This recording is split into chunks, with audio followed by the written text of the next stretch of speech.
Voilà, à l'instant, nous avions le vidéogramme en intégralité de le vidéogramme voilà de Sharon qui était sur.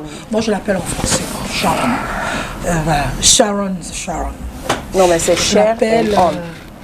Je l'appelle comme ça. C'est Sharon. Oui, Sharon. Ah, elle, c'était pas Sharon. Non, Sharon. Si tu veux l'appeler Sharon, tu l'appelles. Voilà. C'était en deux mots. Mais je crois que c'était son nom. C'était en deux mots. Sharon comme Sharon Stone.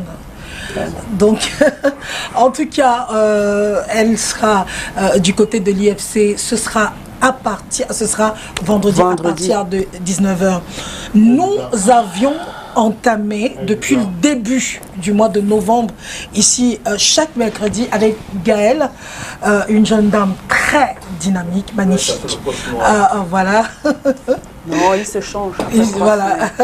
Donc avec elle, nous avons entamé un dossier très important sur la prise de la parole, sur l'art oratoire. C'est très important. Si vous voulez exceller dans certains métiers comme impresario, si vous voulez voilà, être orateur, présentateur, vous êtes patron même, comment vous adresser aux gens, présenter vos produits, etc. Grâce à Gaëlle sur ce plateau chaque mercredi, vous avez quelques petits éléments qui peuvent vous aider à exceller, à devenir encore meilleur dans votre domaine. Et aujourd'hui encore, nous restons dans la même lignée et nous parlons de comment captiver son public. Parce que le plus dur souvent, moi j'étais à un mariage samedi dernier, j'avais pitié du présentateur. Il s'embrouillait, personne ne l'écoutait. Je dis personne, les gens bavardaient comme ça et ils parlaient pour lui. Et mais qu'est-ce qui se passe? Comment est-ce qu'il n'arrive pas à captiver le public? Comment est-ce qu'il n'arrive pas à attirer la passion?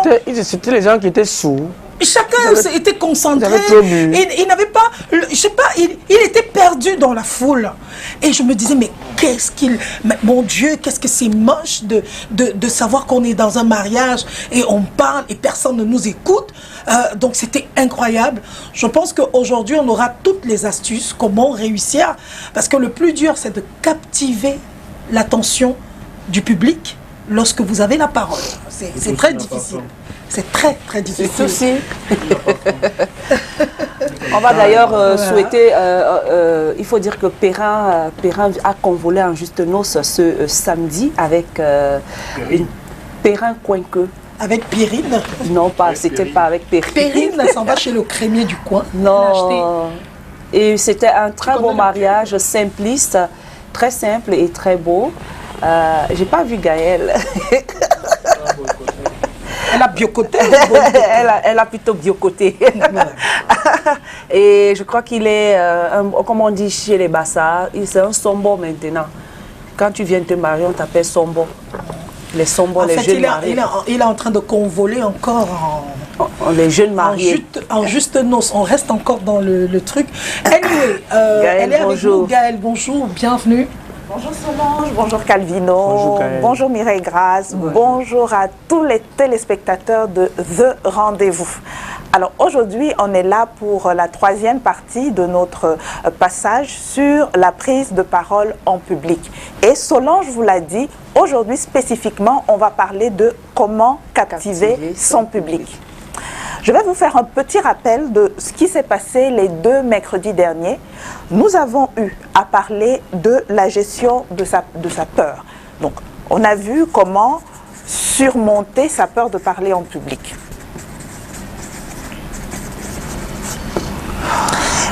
En termes de peur de parler en public, on s'est rendu compte que l'estime de soi et la confiance en soi étaient essentielles pour pouvoir s'adresser aux gens, à son auditoire de manière sereine. Ensuite, nous avons parlé de la préparation.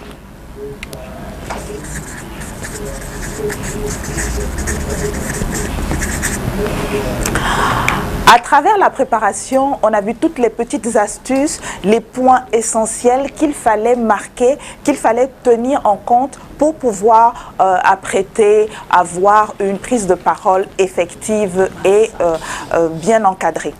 Aujourd'hui, nous allons parler de comment captiver son public. Qu'est-ce que ça veut dire? Ça veut dire Comment tenir en haleine jusqu'au bout les gens à qui on parle? Comment faire en sorte que, du début jusqu'à la fin, notre auditoire, notre public reste concentré sur nous et garde le message qu'on a à lui adresser. Sans plus tarder, commençons avec ce thème. Pour ceux qui se demanderaient, on est dans quelle partie de la prise de parole en public? On est dans le côté effectif. Maintenant, on est face aux gens. Maintenant, on est face à notre public. Maintenant, on est face à notre auditoire. Comment est-ce qu'on va faire pour que l'attention que ces personnes à qui nous parlons reste jusqu'au bout? Alors, la première chose, c'est l'introduction.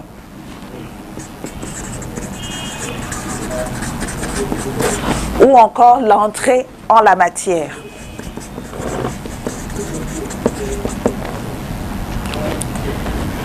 Certaines études disent qu'il faut 15 secondes pour capter l'attention de son public dès qu'on démarre une prise de parole en public.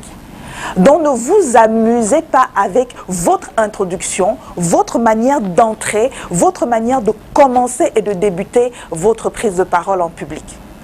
Mais comment est-ce que vous pouvez faire ça? Je vais vous donner 2 petites astuces pour vous permettre, dès les premières secondes, de capter l'attention de votre public. On va commencer avec votre posture. Vous ne pouvez pas arriver devant les gens en étant refermé sur vous-même, en étant mal à l'aise, en étant crispé. Non. Dégagez tout et ayez un port haut. De sorte que les gens qui sont en face de vous sentent qu'il y a quelqu'un qui est entré dans la salle, se rendent compte qu'il y a une personne imposante, importante, qui est là et qui sûrement a des choses intéressantes à dire. Donc c'est très important la manière dont vous allez entrer dans une salle, la manière dont vous allez vous positionner avant même de commencer à parler. Faites très attention à cela, il s'agit donc de la posture. La deuxième chose qu'on va voir, c'est les premiers mots que vous allez dire, le premier effet que vous allez faire aux gens. Après, bien sûr, ce qu'ils ont vu.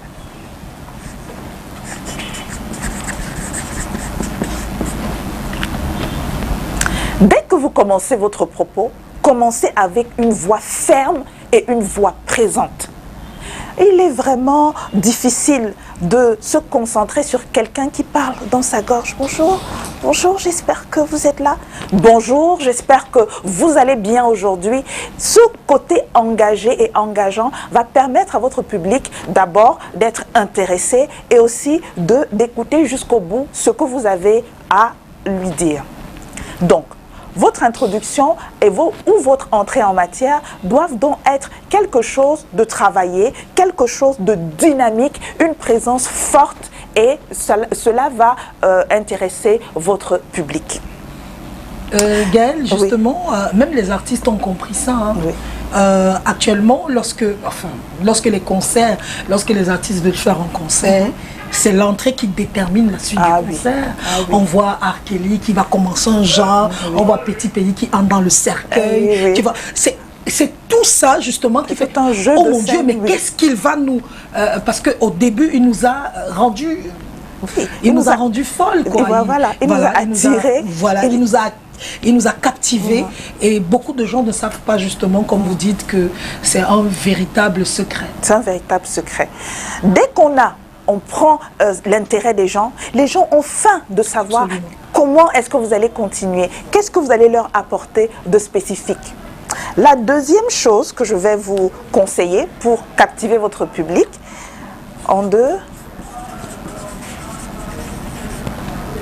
c'est le regard. Il faut que votre regard soit un regard fixé sur votre public. Les gens ont besoin de savoir que vous leur parlez à eux. Vous êtes là pour parler à des personnes et ces personnes vous captent aussi votre présence à travers votre regard. Je prends un petit exemple. Imaginez que j'entre ici et je me mets à vous parler en regardant un peu à gauche. Bonjour, j'espère que ça va aujourd'hui. On va parler de prise de parole en public. Vous n'allez pas vous sentir concerné. Vous n'allez pas vous sentir désigné comme les personnes à qui je m'adresse. Mais dès lors que je regarde face à la caméra ou je regarde face ou directement mon public, les gens se disent « alors voilà, c'est à moi qu'on s'adresse, on appelle mon attention ». C'est très important également le regard.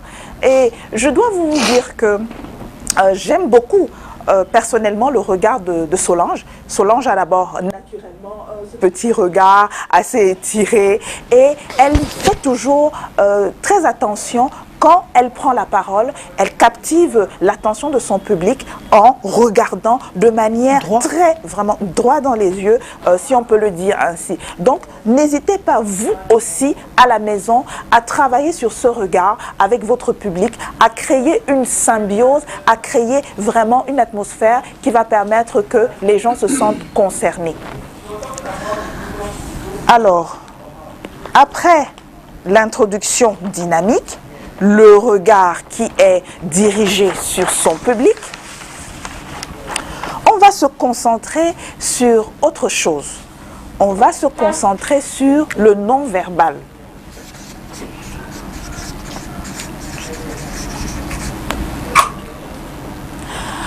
Est-ce que vous savez que uniquement 10% de notre intérêt est porté sur les mots quand nous nous adressons aux gens? Les 90 autres pourcents sont posés sur le non-verbal, le physique, la posture, comme on a dit, la gestuelle. C'est très important. Ce sont ces choses-là qui font en sorte, qui créent une mélodie autour de ce qu'on va dire. On peut avoir le plus beau des discours à présenter. On peut avoir les plus belles paroles, utiliser les plus belles rhétoriques pour capter son public. Mais dès lors qu'on est froid, on est crispé, on n'exprime rien avec son corps, les gens ne vont pas adhérer à notre message. Donc, c'est important de faire attention à sa posture, de faire attention à l'expression, de faire attention à sa gestuelle pour pouvoir capter, créer une symbiose, créer une harmonie avec les mots qu'on aura à dire à notre public. Je vais marquer ça. On va faire attention à notre posture, l'expression également. J'ai parlé de la posture en introduisant. L'expression, je peux venir ici... bonjour à tous, je suis très contente de vous retrouver ce matin. Mais mon expression dit tout à fait le contraire de ce que je suis en train d'exprimer. Donc, il est important que l'expression aille en symbiose avec les mots qu'on va adresser à son public. Après la posture, l'expression, il y a également la gestuelle. Il y a des sciences qui sont uniquement basées sur la gestuelle. Absolument. Et qui permettent, dans des cas précis, par exemple en criminologie, de détecter uniquement par la gestuelle d'une personne lors au tribunal, d'un interrogatoire, par exemple, que voilà ce que la personne est en fait en train de traduire. Donc, notre gestuelle est très importante lorsque nous prenons la parole en public. Vous avez remarqué tout à l'heure que mon attention a été un peu détournée parce que mon micro, le cordon de mon micro s'est déplacé. Vous voyez que c'est des petites choses qui vont vous interroger. Si vous regardez, vous allez vous dire, mais qu'est-ce qui s'est passé à ce moment? Il est donc important de faire très attention à sa gestuelle, de sorte que la gestuelle vienne accompagner le propos, la gestuelle vienne vraiment mettre un ensemble cohérent avec ce qu'on est en train de dire. Calvino, oui. Est-ce que dans ta préparation, dans les sketchs que tu proposes, est-ce que tu fais attention de manière spécifique à la gestuelle? Est-ce que c'est important dans ton travail? Oui, hyper. C'est même d'ailleurs ça même le point le plus important. Après les répètes, je répète même parce que si je ne répète pas, moi je ne pense pas que je vais donner vraiment ça. La gestuelle est le plus important. Déjà, je fais beaucoup de gestes. Oui. Donc, chaque geste que tu poses, en fait, traduit ou transmet un message précis. Absolument. Oui. Oui. Quand tu es en colère, il faut que tu aies une certaine gestuelle dans tes sketchs, par exemple, ou dans tes présentations, dans les comédies, dans les sitcoms que tu gères. Je sais que au moment où tu es en colère, il faut un geste fort qui présente que tu es en colère. Voilà. Quand tu es heureux, il faut cette gestuelle forte pour marquer que tu es heureux. Quand tu es déprimé, quand tu as du mépris pour quelqu'un, la gestuelle également montre que voilà, j'accompagne mon propos. Surtout que dans le cadre du sitcom, par exemple, il y a parfois le réalisateur dit qu'il va faire un gros plan visage. Il dit que c'est ton expression maintenant qui compte. Oui, il ne veut plus ma voix, c'est l'expression. Je vais aussi revenir vers Mireille Grasse parce que Mireille Grasse a évolué dans le chant lyrique et à travers la musique gospel. Et on sait que là-bas, la voix est présente, mais également il y a une très forte place qui est mise pour la gestuelle, pour la manière de déployer les mains, les bras, l'expression du visage. Est-ce que tu peux nous en parler un peu, Mireille Grasse? Il faut dire que quand on vient sur scène, il faut captiver le public. Ça peut être une parole de douceur. Peut-être on peut faire une entrée avec une chanson douce pour entraîner les mélomanes dans cette mélodie-là. Et en général, et dans le gospel, en général, on vient toujours avec une parole de réconciliation, soit une parole d'amour du Seigneur. Par exemple, il est bon de louer notre Seigneur. Que tout ce qui respire loue l'Éternel. C'est-à-dire, on va et puis tu parles, et pendant que tu parles, tu rentres, tu captives la scène. Et quand tu es face maintenant à ce public, tu donnes la première note musicale. Et tu sais ce qui va captiver. Tu sais que quand tu vas faire ça, les gens vont se retourner automatiquement. Même s'ils étaient en train de bavarder, pendant même que tu es en train de parler, il suffit de sortir une note musicale et en la sortant, ils sursautent parce qu'ils ne s'attendent pas à voir. J'aime bien cette idée de note musicale. Dans le parler, on va attribuer la note à la tonalité. La tonalité qu'on va donner à notre voix, la tonalité au moment de l'expression. Si je viens, comme je vous l'ai dit, quand je commence mon propos, bonjour, j'espère que vous allez bien, bienvenue sur Deux Rendez-vous. Et là, c'est engagé, et là, c'est vraiment convaincant, la tonalité est forte, et les gens se disent, voilà, il y a quelque chose d'intéressant qui se passe, il faut que je prête attention.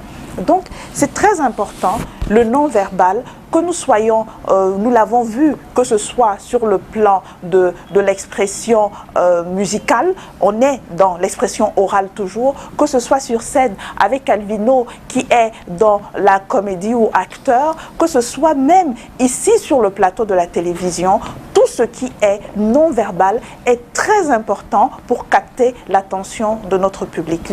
Oui, Gaëlle, je dois noter quand même aussi que lors d'une présentation, par exemple, même d'un mariage, du fait d'être chanteur, tu donnes une note musicale, tu chantes et ça captive aussi le public avant de prendre même la parole pour dire aux gens. Parfois, tu peux venir avec une chanson, tu rentres, on te voit peut-être pas rentrer, on entend juste une voix et puis maintenant, on veut savoir qui se cache derrière cette voix et on a la personne en face parce que la personne rentre avec une chanson pour histoire de captiver l'attention du public.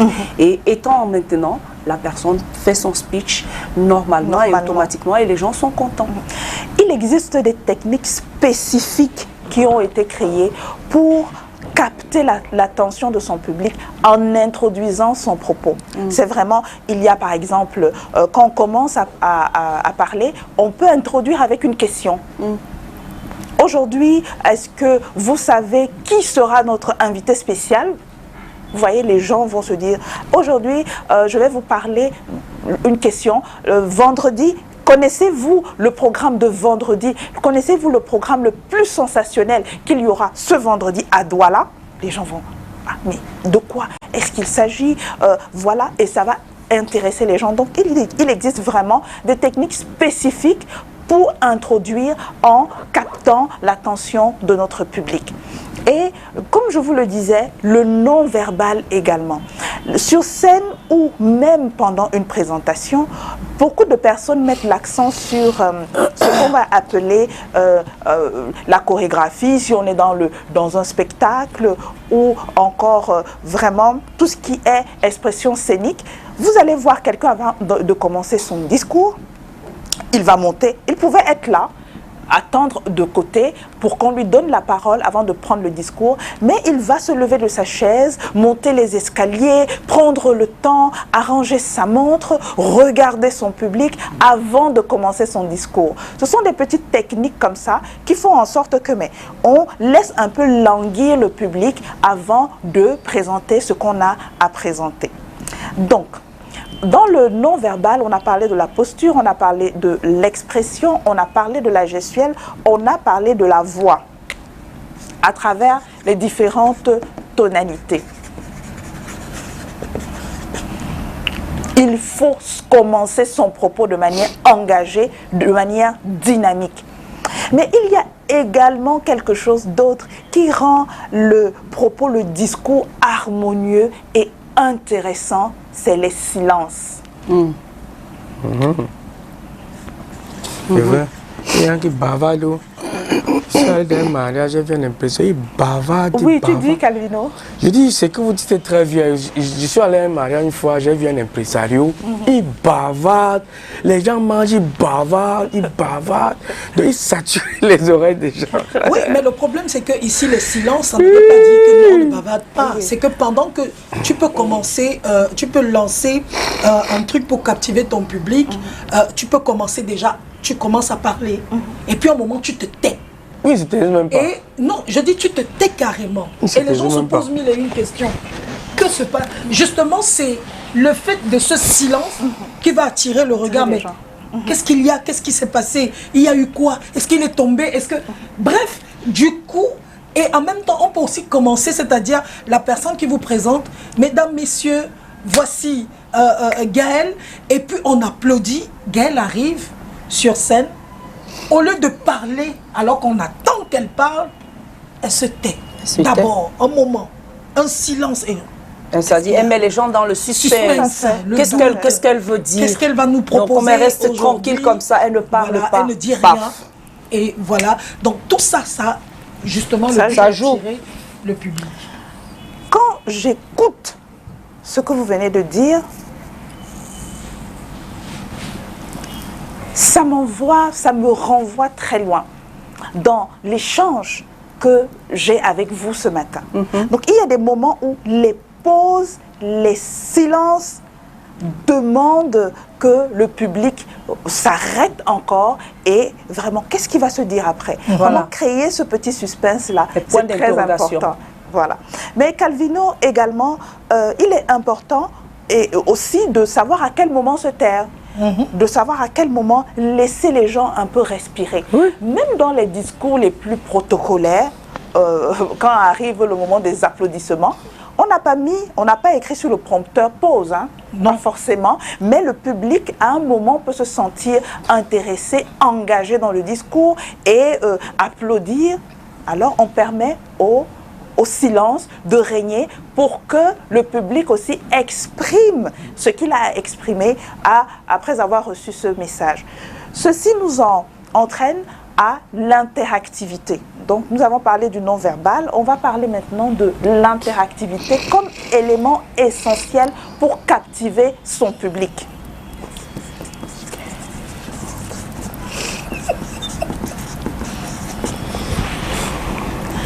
Qu'est-ce que c'est ennuyeux une personne qui parle comme si elle s'écoutait elle-même ou qui parle uniquement pour elle-même? C'est incroyable. Je pense que quand on vient proposer un message, quand on vient présenter un discours, quand on vient offrir quelque chose à travers la prise de parole en public, c'est pour que le public qui est en face puisse capter, puisse s'approprier, puisse également se sentir concerné par le message qui est délivré.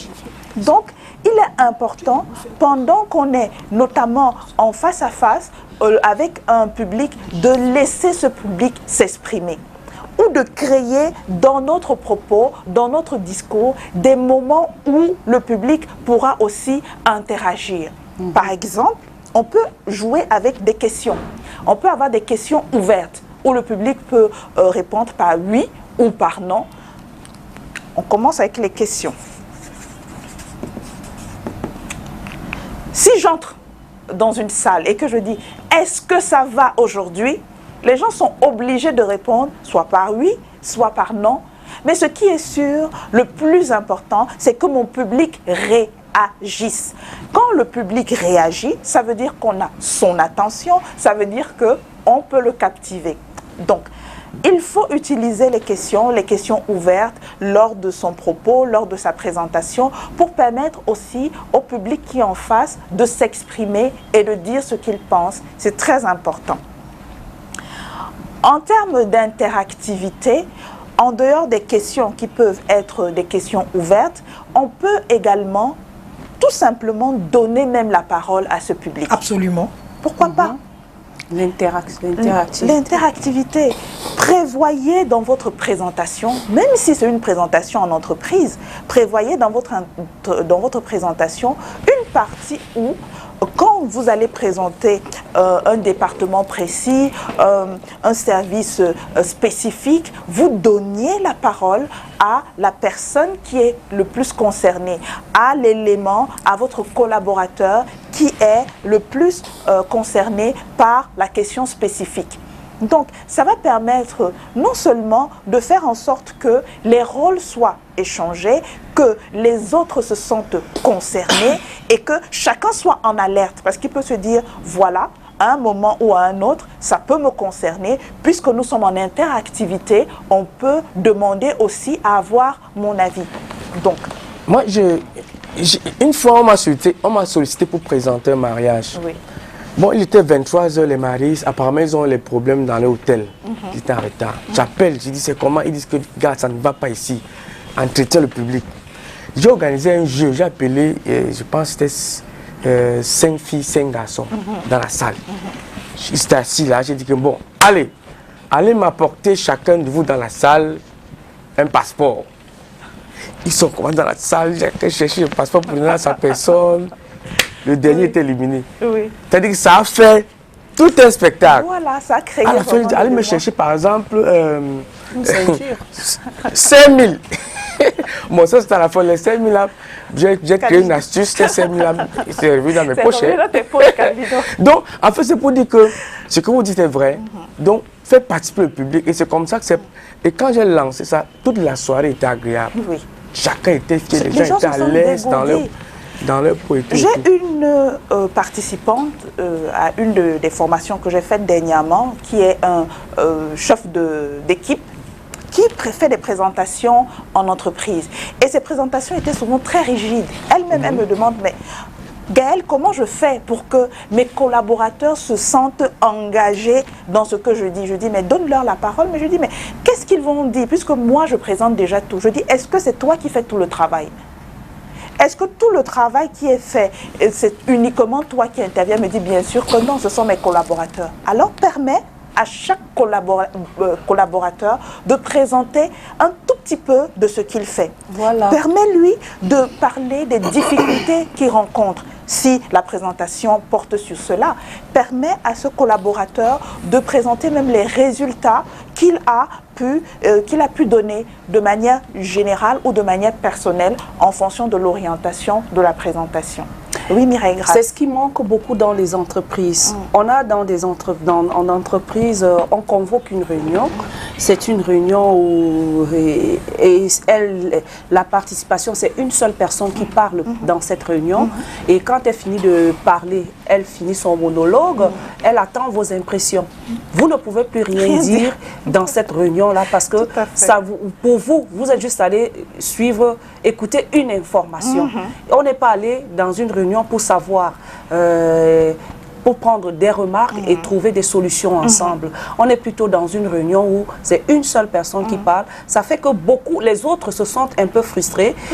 Ceux qui travaillent les collaborateurs se sentent frustrés et disent, et quand on leur donne la parole, ils ne veulent plus rien dire parce que quand ils vont vouloir dire, on va essayer de peut-être les museler et dire que non, ils ne savent pas, voilà, il faut faire ceci, il faut faire ceci. Or, on ne prend pas en compte les critiques même des collaborateurs. Et ça, c'est souvent très difficile en entreprise, Gaëlle. Une communication participative, une communication inclusive qui fait en sorte que chaque membre de l'équipe se sente valorisé. Chacun sente qu'il a quelque chose à apporter, qu'il participe aussi, mais pas uniquement en back-office, qu'il peut aussi arriver à un moment où il exprime, où il partage ce qu'il vit de manière réelle, de manière concrète sur le terrain. Et en plus d'être un moment d'interactivité au moment de la prise de parole en public, ce sont des choses, ce sont des techniques qui consolident encore les liens en équipe. Que ce soit en équipe, que ce soit en famille, que ce soit même en association. Parce qu'on a même dans les associations des personnes qui sont les seuls, des pionniers ou des membres du bureau, voilà, qui sont les seules personnes à prendre la parole. Ça fait que les autres arrivent, bon, ils attendent seulement le moment de manger et de boire, de rentrer à la maison. Ou alors la décision que vous avez prise. Vous avez prise. Et ça crée un climat de frustration à la longue. Permettez, dans le cadre associatif, dans le cadre professionnel, qu'il y ait cet échange-là, cette interactivité quand on prend la parole en public. On peut même préparer ces choses. Ça veut dire que si vous savez que vos collaborateurs n'ont peut-être pas l'habitude de prendre la parole, n'ont pas l'habitude d'intervenir ou d'interagir, on peut préparer avec son équipe avant. Au moment de la présentation, on dit voilà, aujourd'hui on va parler du non-verbal. Mireille Grasse, tu vas essayer de nous dire quelque chose sur la posture, partant de ton expérience et orienté sur tel ou tel point. Calvino va nous parler de l'expression, Solange va nous parler de la gestuelle et moi je vais parler de la voix. Ça fait que personne ne va se sentir comme piégé et tout le monde pourra participer et c'est l'équipe qui ensemble va gagner au moment de la prise de parole en public. Donc n'hésitez pas, l'interactivité est très importante. Le fait d'inclure les autres, c'est très important. Ça permet de donner un nouveau souffle, une nouvelle vie à l'équipe. Moi, j'ai fait une interactivité à un mariage. J'ai pas fait un jeu, mais j'ai fait une présentation interactive. D'ailleurs, c'est ce que je fais de plus en plus lorsque je présente un événement. Avec les mariés, je m'arrange pour qu'ils me parlent de leurs meilleurs amis qui sont dans la salle, peut-être la personne qui les a unis, qui les a fait se rencontrer, parce qu'il y a toujours une histoire autour des mariés. Et donc, au moment de raconter comment la petite touche, la petite minute douce romantique du mariage, c'est-à-dire avant l'ouverture, je vais donc avec un micro baladeur et je vais vers leurs meilleurs amis. On m'a déjà dit, il est assis là, il est assis là. Voilà. Ils savent et puis je passe le micro, racontez-nous comment ils se sont connus. Voilà. Et c'est comme ça qu'il dit non, c'était un événement, j'ai fait nanana. Le jour où ils ont eu des problèmes, ils veulent se séparer. Qui a arrangé donc, et ainsi de suite. Ça fait que tout le monde se sent concerné et la famille, tout le monde écoute. Et c'est comme, quand l'histoire s'arrête, on dit, oh là là, pourquoi ça s'arrête? C'est un peu ça, il faut créer. Et c'est ce qui nous manque, parce que nous travaillons souvent, par exemple les impresarios, on travaille comme si c'était des robots. On a le programme type, nanana, et pourtant on peut souvent de temps en temps changer. Il faut que toujours, ça fasse quelque chose de frais. Il faut toujours les interactivités. Surtout que chaque histoire est unique. Chaque personne qu'on rencontre est vraiment unique. Et même chaque événement, qu'on soit dans le business, qu'on soit dans les moments de divertissement, c'est vraiment des moments uniques. On n'a pas forcément les mêmes personnes au même moment. On peut avoir les mêmes personnes, mais créer quelque chose, une ambiance nouvelle. Et c'est ça qui fait la particularité des grands orateurs. Absolument. On a vu maintenant tout ce qui est interactivité. Il y a en 5e point la maîtrise de son sujet. La maîtrise. On peut être éloquent. On peut avoir une bonne gestuelle. On peut même créer l'interactivité. Mais si au moment où nous devons présenter ce que nous avons à présenter, on bloque, on bute, on bégaye, on n'arrive plus à organiser ses idées, le public sera déçu. Et les gens vont se déconnecter immédiatement. Donc, dans les vidéos précédentes, dans les présentations précédentes que j'ai faites sur la prise de parole en public, on s'est attardé en matière de préparation sur le sujet. Donc, je vais vraiment demander aux gens de prendre le temps en ce qui concerne la maîtrise de leur sujet. Aujourd'hui, Calvino et Solange sont en train de nous parler de l'aspect du cas précis des mariages.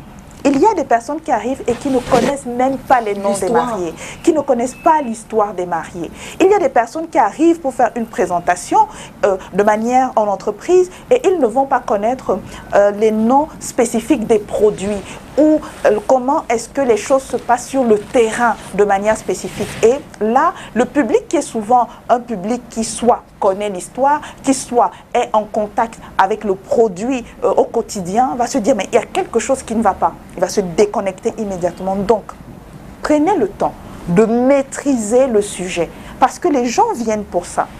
Et en maîtrisant le sujet, faites toujours en sorte qu'il y ait une plus-value. Que les gens qui arrivent rentrent avec quelque chose de nouveau. Absolument. C'est le caractère généreux des grands orateurs. Cette volonté toujours d'apporter un petit plus, d'apporter une petite astuce, d'apporter vraiment quelque chose de nouveau qui va faire en sorte que les gens vont rentrer et se dire « Ah, ça, je ne savais pas. Ça, je viens de découvrir. » Et c'est toujours nouveau. Ça fait en sorte que même l'idée, même l'image du présentateur, même l'image de l'orateur ou de l'oratrice va rester dans les mémoires de ce public-là. C'est très important. Donc, on va maîtriser son sujet, on va jouer sur l'interactivité, on va faire attention au non-verbal, on va introduire avec dynamisme. C'est très important toutes ces notions pour pouvoir marquer son public et faire en sorte que ce public soit vraiment connecté. Alors, Mireille Grasse. Oui, Gaëlle, je sais que c'est déjà la dernière avec toi cette semaine. Oui. Toute bonne chose à une fin, bien sûr. Ça a été vraiment un plaisir d'échanger avec vous sur la prise de parole en public. Je remercie toute l'équipe de Rendez-vous pour leur accueil chaleureux et pour leur vœu d'anniversaire que j'ai reçu mercredi dernier. Je remercie également le public qui a été très attentif parce que j'ai eu beaucoup de retours après mon passage ici. Et également, je ne peux partir sans remercier mes prédécesseurs, toute l'équipe de la Pan African Leadership Foundation qui nous donne l'opportunité à nous, la jeunesse, de pouvoir nous exprimer et de faire valoir notre savoir-faire. Je pense que dès mercredi prochain, vous serez en compagnie d'une autre jeune dame qui est très dynamique et qui est experte en marketing et communication digitale. Mireille Grasse, je pense que tu sais de qui il s'agit. Bah oui, il s'agit de Christelle Diane Youbi. Oui. Elle sera là. Et elle va aussi pendant un mois prendre le relais. Je pense qu'on parlera beaucoup de digital. Elle sera là pour nous guider. Ce sera très bien pour les jeunes qui se lancent aujourd'hui dans le digital. Dans le digital, qui est très présent. C'est le dernier vendredi, c'est le dernier mercredi. 3 semaines. Du mois. Hélas, oui. Peut-être pas du mois, mais c'est 3 semaines. Nous sommes arrivés au terme de ma présentation sur la prise de parole en public. Je quitte peut-être le plateau de rendez-vous aujourd'hui, mais je suis heureuse de rester en contact avec chacun d'entre vous. On te retrouve sur YouTube parce que c'est la maestra, c'est la maestra, la directrice de la maestra. Oui, je suis. Et on te retrouve sur YouTube. On a tes j'ai une chaîne YouTube, Maestria, où je parle de la prise de parole en public. Et également sur Facebook, vous pouvez me retrouver sur Maestria. Là-bas, il y a plein de vidéos et de petites astuces pour garder cette flamme-là de la prise de parole en public avec assurance. Mais quand tu penses faire la parole en public, la Gaëlle, dans tes exposés, là, est-ce qu'à la fin, souvent, il y a des messieurs qui viennent te dire que ma chérie, vraiment, tu es très jolie. On est fatigué de ça. C'est une dame mariée. Oui, et puis on est fatigué de ça. C'est pas ça le plus important. Voilà. Moi, j'aime quand je porte les gens par mon message. Il y a des messieurs qui viennent comme ça, mais il y a d'autres qui viennent également pour me dire c'était très pertinent ce que vous avez dit, j'ai apprécié. Donc, parce qu'en même temps, vous êtes séduisante. Hein? De toute façon, l'œil, le regard de Calvino a parlé. On va se retrouver demain jeudi pour ton regard à parler. On sera jeudi. On se retrouvera, on va continuer à parler toujours avec la prophétesse, je pense, la semaine demain. On va parler de spiritualité. En tout cas, on vous donne rendez-vous. Bon appétit et merci. Au revoir. Au revoir. Go, go.